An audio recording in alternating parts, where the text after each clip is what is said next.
নবী আগমনের 1 নম্বর উদ্দেশ্য, ভালো করে শোনেন, আল্লাহর নবী এই পৃথিবীতে আগমনের 1 নম্বর উদ্দেশ্য হলো এই দুনিয়াতে ইনসাফ প্রতিষ্ঠা করা। কি প্রতিষ্ঠা করা? সবাই বলেন ইনসাফ কারে বলে? একটা সমাজ, একটা পরিবারে, ধরেন আপনাদের বড় হযরতপুর ইউনিয়ন, এই ইউনিয়নের মাথা হলো চেয়ারম্যান। কে?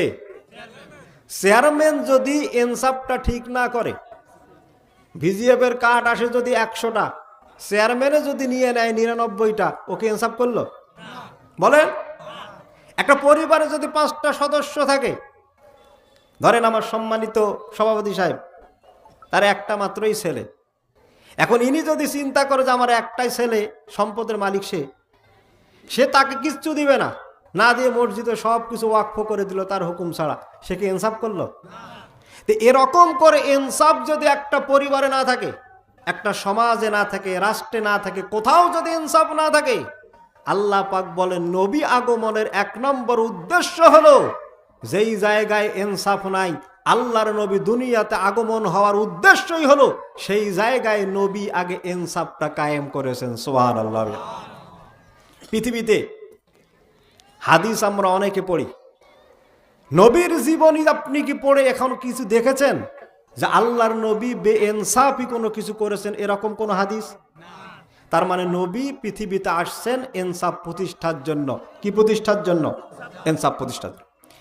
এজন্য আমার ভাইয়েরা, আল্লাহর নবী আগমনের 1 নম্বর উদ্দেশ্য হলো ইনসাফ প্রতিষ্ঠা করা।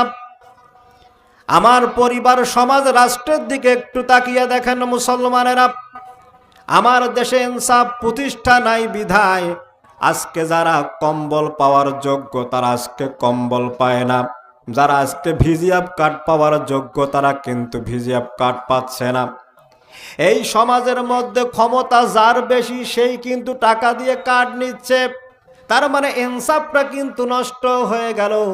আল্লাহর নবী যখন দুনিয়াতে, আল্লাহ পাক আল্লাহর নবীর ওপর যখন কোরআনটা নাজিল করে দিলেন, ইনসাফের যত আয়াত আল্লাহ রাব্বুল আলামিন নাজিল করে দিয়েছেন, এই আয়াতগুলো নাজিল করার অর্থই হলো আল্লাহর নবীকে আল্লাহ পাক আদেশ দিলেন এখন ইনসাফ প্রতিষ্ঠা করো।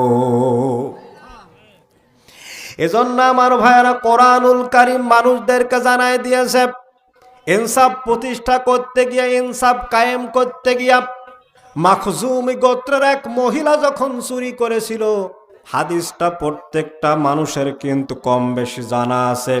এই মাখজুমি গোত্রের মহিলা যখন চুরি করলো, বিচারটা কিন্তু আল্লাহর নবীর কাছে চলে আসলো। আল্লাহর নবীকে সাহাবায়ে কেরামরা বললেন, নবীজি, ইনি হলো মাখজুমি গোত্রের সম্ভ্রান্ত মহিলা, এর বিচার যদি আপনি করতে যান তাহলে সমাজটা কিন্তু ওলট পালট হয়ে যাবে। আল্লাহর নবী তখন মাখজুমি গোত্রের সবাইকে উদ্দেশ্য করে একটা কথা বলেছিলেন, আজকে এই মাখজুমি গোত্রের মহিলা যদি আমার নিজের মেয়েও হইতো, তারপরও আমি ইনসাফ ভিত্তিক বিচার করতাম, তারপরও বিচার থেকে আমার নিজের মেয়েও কিন্তু ছাড় পেত না। ইনসাফ কারে বলে দেখেন? কিন্তু আমার সমাজে যখন নিজের ছেলে চুরি করে, ছেলেকে বাঁচানোর জন্য 1 লাখ 5 লাখ পর্যন্ত নিজের জীবনটা পর্যন্ত বিলিয়ে দেয়। ঠিক না বল? তার মানে ইনসাফ কায়েম করতে গেলে আমার নিজের প্রতিও যদি এই বিচারটা চলে আসে আমার পক্ষে, তারপরও ইনসাফ কায়েম করতে গেলে আল্লাহ নবী বললেন, আমার নিজের মেয়ে ফাতেমা কলিজার টুকরাও যদি হতো, তারপরও আমি আমার মেয়ের 2 হাত কেটে দিতাম, তারপরও ইনসাফ থেকে আমি 1 চুল পরিমাণ সরতাম না। আমার দেশে যেগুলো চোর আছে, রাষ্ট্রীয় চোর বলেন, সামাজিক চোর বলেন, পারিবারিক চোর বলেন, যেখানে যে চোর আছে, এই আপনার বড় হযরতপুর ইউনিয়নে যদি একটা মানুষ গরু চুরি করে, খালি যদি একটাকে ধরিয়ে 2 হাত কাটি দিয়ে তাকে খালি যদি একদিন ফেসবুকে ছবি তুলে ছাড়ি দেওয়া যায়, আমার মনে হয় কিয়ামত পর্যন্ত বড় হযরতপুর আর চুরি হবে না। ঠিক না ভুল বলেন? এর জন্য দরকার আল্লাহর জমিনে রাষ্ট্রীয়ভাবে আল্লাহর কোরআনটা প্রতিষ্ঠা হওয়া। ঠিক কিনা বলেন? এজন্য আমার ভাইয়েরা বলছিলাম, আল্লাহর নবী আগমনের 1 নম্বর উদ্দেশ্য হলো ইনসাফ প্রতিষ্ঠা করা। আল্লাহর নবীকে যখন বলা হলো, নবীজি মাখজুমি গোত্রের মহিলা চুরি করলো, তার যদি আপনি হাতটা কর্তন করতে যান তাহলে আপনার জায়গা হয়তো নড়বড় হইতে পারে, হয়তো আপনি নিজেও ঠিক রাখতে না পারেন। তার কারণ তারা ছিল সম্ভ্রান্ত টাকাওয়ালা সম্পদওয়ালা মানুষ। আজও আমার দেশে দেখেন মুসলমান ভাইয়েরা, যাদের ক্ষমতা আছে তারা চুরি করলেও রেহাই পায়, আর যারা কোরআনের হক কথা বলে, কোরআনের পক্ষে যারা জীবন দিল, কোরআনের পক্ষে যারা হক কথা বলে, শাহাদতের তামান্না প্রাপ্ত হয়ে গেল, অটোমেটিক্যালি তাদের নামে থানায় গিয়ে দেখেন মামলা হয়ে গেল। ঠিক না? হক কথার মেইন দোষ হলো, হক কথার আল্লাহ পাক বলছেন কুলিল হাক্কু মুররুন, সত্য কথাটা হলো তিতা। আর সত্য কথা যারা সহ্য করতে পারবে না, অবশ্যই বুঝে নিতে হবে এরা সত্যের পক্ষে নয়, বরং এরা মিথ্যাটাকে প্রতিষ্ঠার জন্য উঠে পড়ে লেগেছে। ঠিক কিনা বলে? এজন্য আমার ভাইয়েরা, কিয়ামতের ময়দানে 7 শ্রেণীর মানুষকে আল্লাহ পাক আরশ আজিমের নিচে ছায়া দান করবেন। কয় শ্রেণী? সবাই বলেন। 7 শ্রেণীর মধ্যে 1 নাম্বার হলো ইমামুন আদেল, ইনসাফকারী বাদশাহ, ইনসাফকারী শাসক, ইনসাফ প্রতিষ্ঠাকারী ব্যক্তি।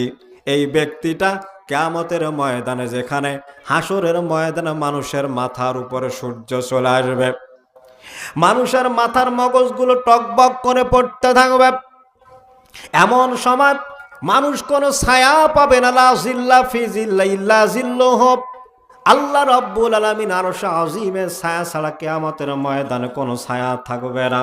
সেই ছায়াতে 1 নাম্বার যারা ইনসাফকারী বাদশাহ, তারাই কেবলমাত্র সেখানে ছায়া পাবে। বলেন সুবহানাল্লাহ। এজন্য আমার ভাইয়ের ইনসাফ কায়েম করতে হবে, ইনসাফ প্রতিষ্ঠা করতে হবে। আল্লাহর নবী এই দুনিয়াতে আগমনের 1 নম্বর উদ্দেশ্য হলো, আল্লাহ পাকের নবী দুনিয়াতে ইনসাফ কায়েম করতে এসেছিলেন। মানুষ অনেক ঘুষ দিতে চেয়েছিল, আল্লাহর নবীকে বিপদগামী করতে চেয়েছিল, এরপরও মুসলমান আল্লাহর নবী বলেন তো পথভ্রষ্ট হয়েছিলেন নাকি? হয়েছিলেন? নবীকে অনেক তহমত দেওয়া হয়েছিল, নবীর প্রতিবন্ধকতা তৈরি করা হয়েছিল, আল্লাহর নবীর পথ রোধ করে আল্লাহর নবীকে এই ইনসাফ থেকে সরিয়ে দেওয়ার চেষ্টা করা হয়েছিল। তারপরেও কি আল্লাহর নবীকে তারা সরাইতে পারছে? এই কারণে পারে নাই, তার কারণ আল্লাহর নবী ছিল কোরআনের পক্ষে। কার পক্ষে? কোরআনের পক্ষে। এজন্য আমার ভাইয়েরা বলছিলাম, আল্লাহর নবী আগমনের 1 নম্বর উদ্দেশ্য হলো, নবী এই দুনিয়াতে ইনসাফটাকে কি করতে চায়? কায়েম করতে চায়। এজন্য কোরআনে হাকিম বান্দাদেরকে জানায় দিয়েছে, ইন্নাল্লাহা ইয়ামুরুকুম আন তুআদ্দুল আমানাতি ইলা আহলিহা ওয়া ইযা হাকামতুম বাইনান নাসি আন তাহকুমু বিল আদল ইন্নাল্লাহা নি'ম্মা ইয়া'iযুকুম বিহি ইন্নাল্লাহা কানা সামিআম বাসীরা।